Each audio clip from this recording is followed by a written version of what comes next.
welcome to another episode of the Python People's podcast. So today I am humbly joined by Fionnuala. Thank you very much for being here with us today, Fionnuala O'Connor. So Fionnuala, I think it's fair to say your background is what I would call a serial entrepreneur.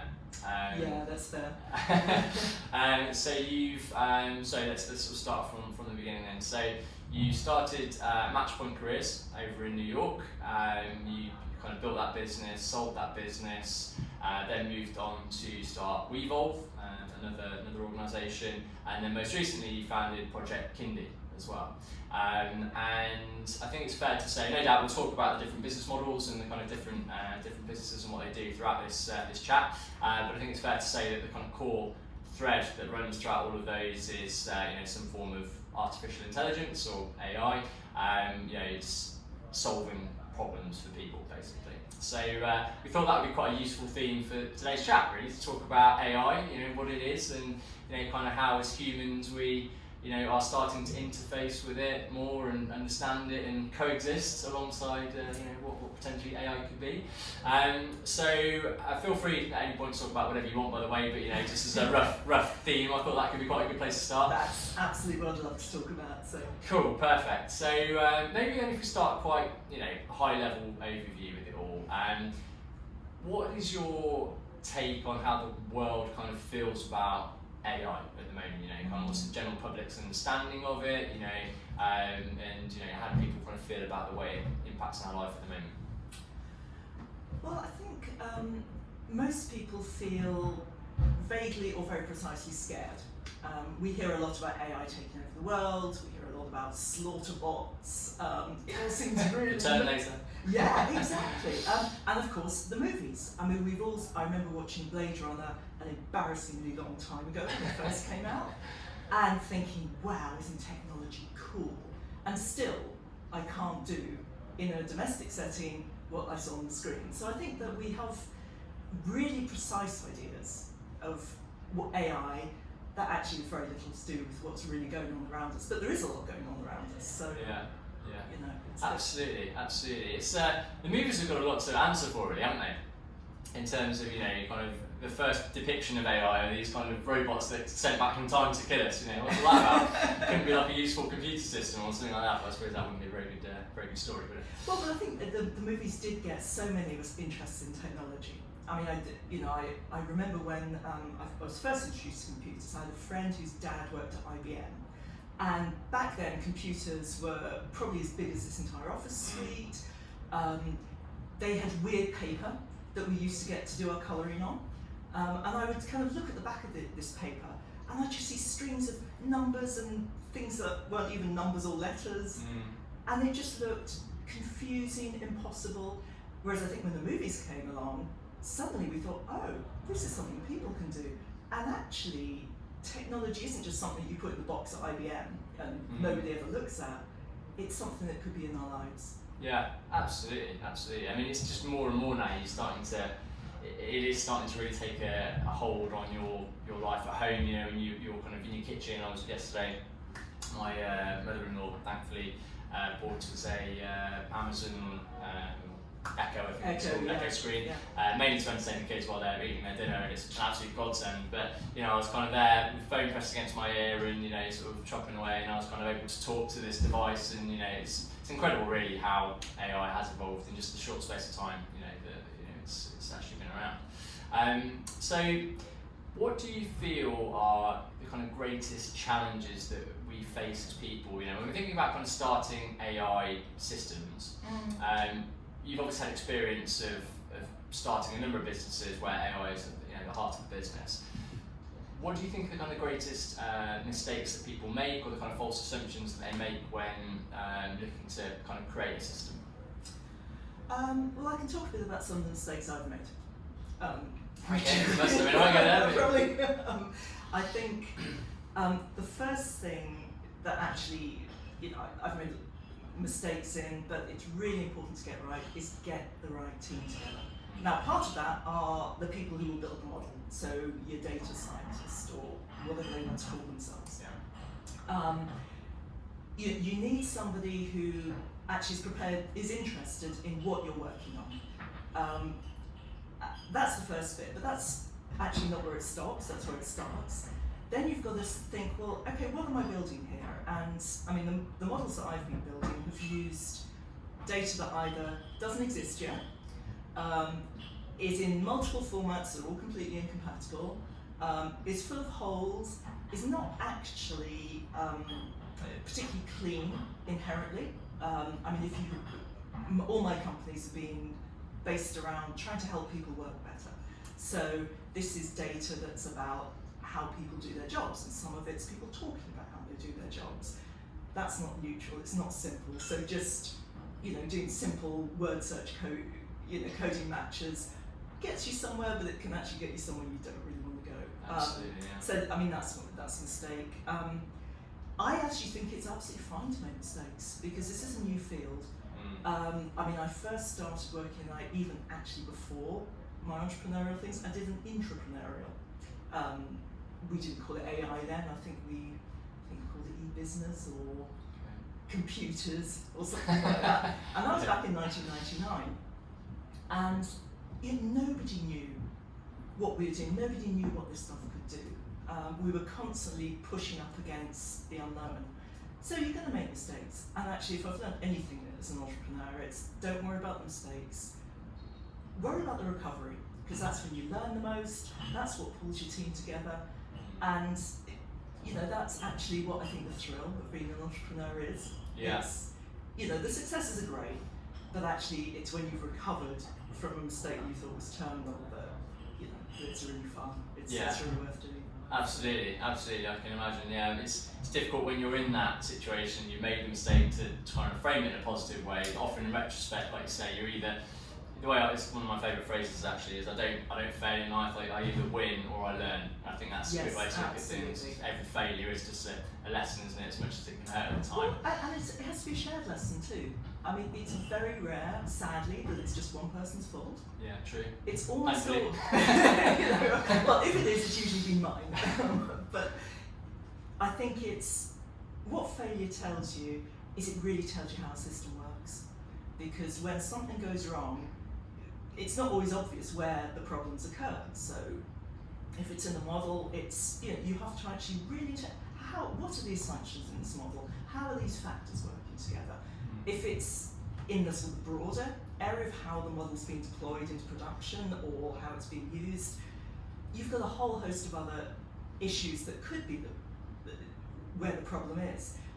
But when you're looking for the problem, you actually get a real understanding of how the whole thing works. And what I've found is that when you're doing that as a team, people will notice things that are ways you can improve, are actually great features that you should be building out. Yes. Honestly, it is the best learning experience, as you say. Yeah. And it happens a lot when you're a startup, so you get used to it. Yeah, I can imagine. So you talk about the problem, the business problem. So it's quite an interesting application of intelligence, I suppose, or computer systems. Like say the key thread that's run throughout all of your businesses is how you help people work better together. So where did the drive come from for you to use artificial intelligence? It's quite a an esoteric thing to, or maybe it isn't actually. You can tell me whether it is measurable. Yes. But in terms of how do people work better together? But where did that drive come from for you to think, actually, do you know what? There's a real application for AI in that sphere. Well, I think what got me really excited. I was not particularly a tech geek growing up, so I was always very interested in people and how people worked and what made them tick and why they did what they did. My undergraduate degree is in English, actually, which was such great preparation for what I do now. It was brilliant because just you get so much information on people and subtexts, and you have to process lots of it, and there are no absolute right answers. And I mean that's something that I'm sure we'll come on to, but it's definitely true in the field of AI. There is no perfect model. Absolutely. Yeah. God, I wish there was. But, yeah. And actually focusing on perfection can quite often lead you down the wrong way for a business. But so what first made me think, actually, AI in particular could help people work better, I suppose, was that when I looked at work and I looked at the problems that are coming up, the same problems come up again and again and again. And it's basically two problems. It's one, people are in the wrong job. They're just not somewhere where they enjoy the work, where they naturally do it well, where they feel good, where they fit. It's just difficult. They're in the wrong place. Yeah. And the other problem, which is sometimes confused with the first problem, is that learning's hard. And it's hard in lots of ways. It's hard to know what you should learn sometimes. I mean, someone tells you, okay, Guy, you're a data scientist and you've got to communicate far more effectively with our production engineers. Okay, what are you going to do tomorrow morning? Yeah, true. I mean, it's so there's that kind of just not knowing what to do. And then there's knowing, okay, even if you know what, you've got an idea of what you should say to those production engineers or what you should ask them. Well, but how do I do that? Because I've seen 6 people do it quite differently. What's right for me? What should I do? Because I'd rather not try 5 different ways until I get to the 6th one that works. Because I'm going to be really depressed by that, and I'm never going to want to talk to a production engineer. True. Yeah. So I think that there were lots of problems that were around data, making sense of data, and actually where the real intelligence bit of artificial intelligence comes in. It's the personalising it. And I think probably going back to what we started talking about, all those movies where people are talking to their computers. Yeah. I thought, you know what, we're actually living in an age where that could be real. And that could do some really bad things potentially. It could also do some really, really good things. Absolutely. I mean, I'm amazed when you kind of think about the concept of artificial intelligence, because the kind of yardstick really that we're judging AI on, I suppose it's kind of a set of behaviours, isn't it? A kind of set of patterns that kind of emerge out of an algorithm or an application. But the only real yardstick that we've got to measure that against is kind of human behaviour. And human behaviour at the best of times is difficult to predict, or it's not binary in lots of ways. And I think as humans, we had a chat about this, I think, at our first meeting, but we like to believe that a computer is never going to be able to replace a human in our sophistication, in our complexity, in our way of working. I'm always reminded of at university I did a module in biopsychology, and I've read this really good book by a guy called Matt Ridley, which was Nature by Nurture. Yes.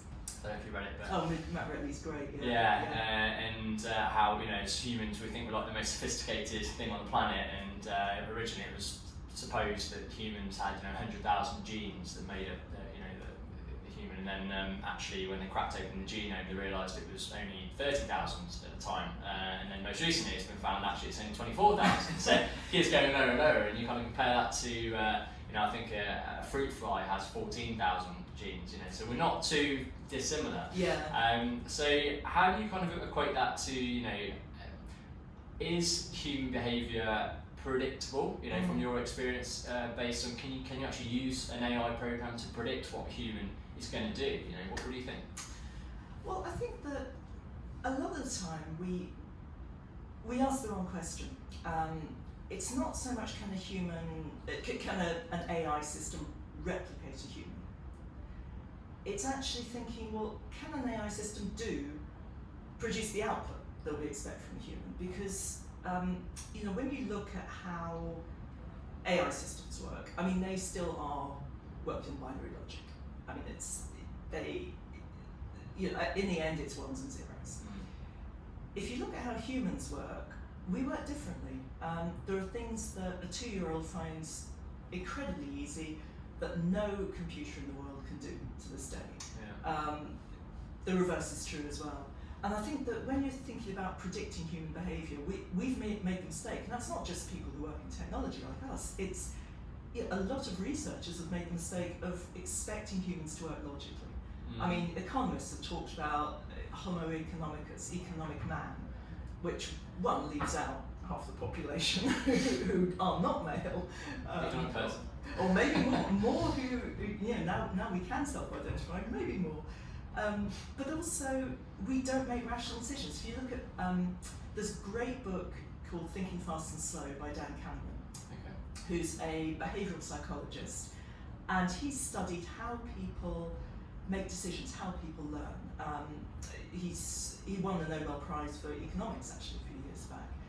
And his big theory is that there are two ways of thinking that humans do. There's the thinking slow, which is a bit like a computer. It's working out stuff, going down the logic trains, comparing data, and we hate doing that because we're designed to be really energy efficient, and our brains take a third of the energy that our body produces. And if you think our brain is less than a tenth of the weight of our body, you don't want the brain working too much. So most of the time what we do is we think fast, and that is basically learning from experience. When people talk about general artificial intelligence, they generally mean that thinking fast. So you can transfer learning, you can come to snap decisions. Even when we look, our eyes, we don't actually take in everything in the environment. Yeah. We look for anomalies. I was absolutely amazed that when I did that at university. It's so true, isn't it? Your visual system is such a complex. You take it for granted. You see something, but actually what's being transmitted to our brain is not a lot of actually the real stimulus in the real world. It's your brain actually making up a lot of it based on that. That's a lamp over there, and I can identify with that as a lamp. So I'm just going to assume. Absolutely. But I think the phrase I remember from university is the brain's a cognitive miser. It doesn't like to do more work than it needs to do to kind of come to that conclusion. We're all lazy, and being lazy is a great thing, because being lazy makes you clever. That's good to know. I was having teachers that. They accuse me of being lazy quite often. It does, because if you're lazy, you find out the fastest, easiest, quickest way to do something. That's true, I suppose. And that's what humans do. I mean, we are built for purpose. And I mean, things like with our vision, the fact that if you, our peripheral vision is really useless for identifying things, it's brilliant for detecting movement. Yeah. Also, our vision is, we look at people in a really different way to objects. So there's been all these experiments where, say, you have people with masks on or very heavy stage makeup, and a human being looking at them doesn't actually recognise different bits of the brain light up, doesn't recognise as a person. So I think we're built for purpose, and that purpose mostly was living on the savannah 70,000 years ago, but not entirely, because we're still evolving. I mean, the gains in intelligence over the last 150 years have been absolutely, I think it's 2 statistical standard deviations. We've all got smarter. In the rich world, why is that? Because our lives got more complex. We're working machinery, and that's been built in right now to our biology. But I think that, going back to the sort of the AI and humans, I think we're built for a particular purpose, and that purpose isn't just work. When we're looking at AI, we're building, we're doing the natural selection, and we're building it for a purpose. And I think, we need to be a bit more curious about really what that purpose is, and what do we actually want that purpose to do. Something that nature does through, pretty crude and nasty, lots and lots of experiments, and most creatures that have ever lived are dead now. Their descendants just stopped. That's true, actually. Yeah, you don't really sort of tend to think that, but obviously AI is human-made, isn't it? It's up to us how we use it, and indeed why we choose to develop it. And it can tell us a lot about ourselves too. I mean, that's one of the fascinating things when you look at a system that has been made by humans. It's not just, you can take very, very simple systems, and it's not just the objective that human had. It's all the other assumptions, and some of the scandals around sentencing prediction software for criminal justice that has been seen to be racist or discriminatory in other ways. That's building in the assumptions of the people who programmed them. Yeah, true. And actually, it's been a great way of surfacing some of those assumptions and really making us question, are we targeting the right people? Are we actually providing justice for all? Because when it's coded like that, in ones and zeros, you can't hide behind it. Nowhere to hide, I suppose. It's almost working in reverse, won't it, sometimes? Absolutely. That's really interesting. I suppose on that note, then, it probably makes sense for us to talk a bit about your businesses and kind of maybe some of the findings that you found. If there's been any kind of really interesting findings that you'd like to share from either WeEvolve or Project Kindy. But yeah, do you want to give us a bit of an overview? Yeah, sure. Actually, why don't I give you quick examples from all the businesses I've done. The first one, the entrepreneurial non-business. I mean, this is what I worked for a big traditional professional services company, and they did nothing much in technology. And this was 1999. It was a dot-com boom, and I started looking at bits of tech, and I thought, oh, this is interesting. This will enable us to reach markets that, as a consultant, who charges a ridiculous amount of money a day, and also there's only one of me. It's limited how much work I can do. If you have a bit of software that can be interactive, that can be in some way intelligent, actually that can do some work cheaper, scalable. Great. I mean, I'm lazy. I don't want. I don't want to do the work. And what this bit of software was it was a coaching system for teachers, because my company had done some research into what made a good teacher, and one of the things that makes a good teacher is creating the feeling in the classroom where kids say, yeah, I feel safe, I feel really curious, I feel challenged. There were 5 or 6 dimensions that actually, when you looked at, if the kids said, yeah, these are all good, what happened was 3 years down the line, those kids did really well on their exams. Right.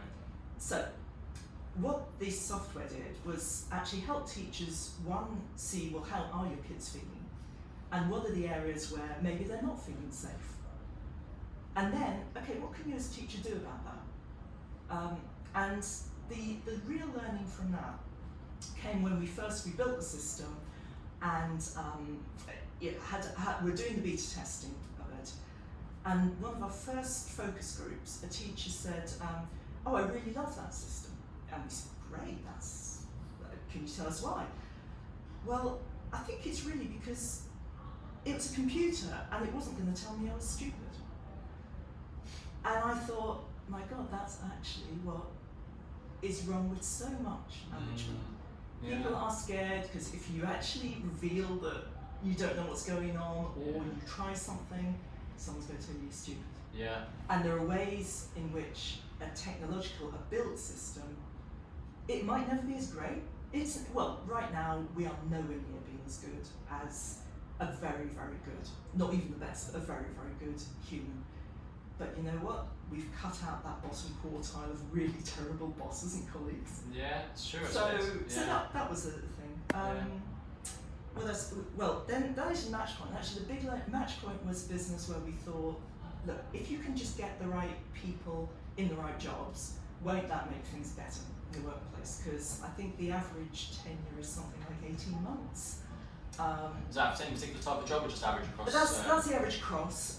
It does vary. I mean, obviously you've got some jobs like working on a cruise ship where inherently you've got lots of fast turnover. You've got other jobs where you've got a longer training period, it's slower. But almost anyone you talk to will say, yeah, actually getting the right people, it's difficult to find the right people. Once we hire them, they don't always work out. And when you look at, we talked, you were asking about, can we predict human behaviour? You know what, actually we can, really, really accurately. Do we? No, mostly not. I mean, when I say really accurately, I mean, if you look at just predicting how well people can work, there are lots of other ways that, I don't know, maybe we can't predict what humans will do. But if you look at job performance, then actually there's been lots of meta-analysis, so studies of studies, which I always trust a bit more, because individual studies can maybe just apply to a particular population, or in fact it might be a bit dodgily done. If you look across the board and you're getting the same message, that's probably something we should rely on. And so when you look at meta-analyses of actually how can we identify in advance top performers? Right now, if you use the most reliable methods, you'll get it right almost 8 out of 10 times. Really? Yeah. So far more than random. Yeah. And if you look at like normal recruitment, normal kind of recruitment procedures and what's happening in most companies right now, it's about 3 times worse. So actually, there really are predictors of, of how well people will do work. Yeah. And that's just, those predictors are. I mean, a lot of that is how somebody's thinking and solving problems, because a lot of work now is about solving problems. Sure. But then some of it is very specific to the particular role. So and actually at Matchpoint we drew on a lot of very, very good research. And what was so exciting was actually seeing it in action again. Yeah, I bet. Yeah. I remember going to our very first client, which was it was a company that did stuff for cruise ships. Okay. And this was a couple of years after we started working with them. And we had a meeting, general, how are things going? And they said, you've made such a difference to our business, it's been great, but we've really been wondering where you get all these great people from, because the people we've hired that came through your system have worked out so much better, they've stayed longer, they've been better performers. It's been wonderful. We hadn't actually found any candidates. All we did was we used our AI. If somebody applied for a job with this company, they'd probably submit a CV or something, I'm not quite sure what they did, but then they would be told, okay, we'd just like you to come and play some games, do some tests. That's the bit we did. Okay. And then we gave recommendations to the company, okay, these are the things that are really great about this candidate, here are the questions that you might want to ask to know more, here's more information, here's a rank list. So all the candidates that we gave them were ones they had already. Really? It was just that they'd been rejecting the future stars. Fair enough. You were just measuring certain. We were measuring what mattered. Yeah. And whatever they were measuring before, actually, looking at the wrong place. They were looking in the wrong place. Yeah, that's really interesting. Because I'm fascinated about the relationship that AI will have with recruitment. Because I think people have been trying to replace the recruitment industry with technology for quite a long time. And don't get me wrong, I think recruitment definitely. It's quite antiquated in a lot of ways, really, and technology actually could be used to really kind of achieve scale and kind of leverage contact with people, because it's a very kind of draconian kind of antiquated system of you want to speak to somebody, you pick up the phone, you speak to somebody 20 times a day, and I think technology actually can be used now with like video technology and things like that, where you can physically get your face in front of people multiple times, at a click of a button. So I think there are certain parts of recruitment which can always be enhanced by technology. And certainly, like you say, actually, I'm thinking from when you were talking there, if I was to be able to sit in front of a client, because at the end of the day, a client's paying me for my opinion. When I meet somebody, they're paying me for my opinion on is this person going to fit well with my business. Whereas if I could sit there with some form of kind of empirical evidence, proof of this is a system that we've used to kind of quantify why I think this is going to be a good person, I can really see a value for that. But I still think we're a way away from being able to totally replace, because it's a people industry, isn't it? Well, and everything is in the end. I mean, the example you give, which is a great one, of you're sitting there and you've got some evidence that you can take, and that adds to what you can give to the client. That's how it works best. I mean, it's a brilliant example in Daniel Kahneman's book, actually, because his first job was he grew up in Israel, and in Israel, compulsory military service. Yeah. So halfway through his studies, he was sent into the Air Force, and it wasn't a great fit for him really, because he was a psychology, I think maybe still an undergraduate, maybe doing his masters by that point. He had all these super ideas for how you could basically automate pilot selection, and you could use the latest research, and I don't think you use software, but pens and paper. You could replace all these assessors and actually, let's be honest, the assessors were lousy. They were not predicting who was going to be a great pilot very well. So he came in, and you can imagine how the assessors liked him, and he put in place his system, and it was better. Really? But it wasn't hugely better, and also everyone hated him. So what he said, more by luck than anything else, and one of the reasons I adore Daniel Kahneman is he admits that some of the greatest things actually just happen by chance. Yeah. He said more by luck than anything else. And he said basically because he was going home crying every night because everyone was so mean to him. He said, okay, let's try this. We'll do my system of this, scientific objective assessment of these factors. We'll give you, assessors, the results. And then you read all the results and then you make up your mind. Now, he did this as a political thing, and because it's not nice to go home and cry every evening. Absolutely. And what happened? The predictive accuracy shot up. Right. Because there is something about, I was talking about how humans and silicon-based intelligence just work in different ways. Yeah.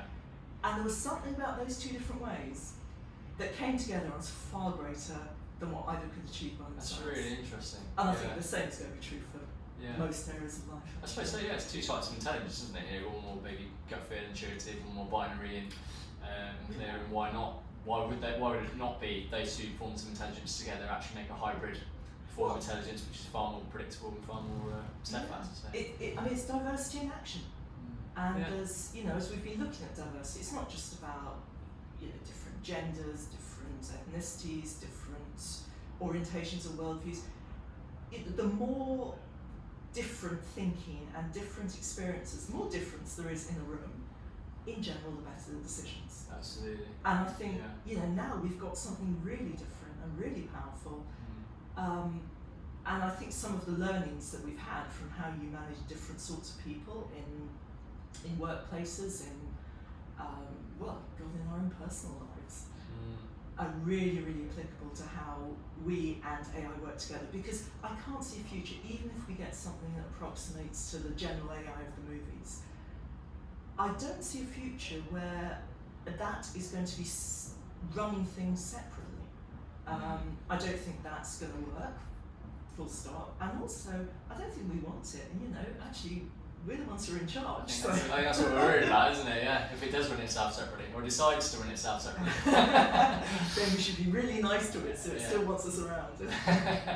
No, absolutely, yeah, that's really really interesting. I think it's, like I say, diversity is key. It's a great philosophy in all walks of life, isn't it, I suppose?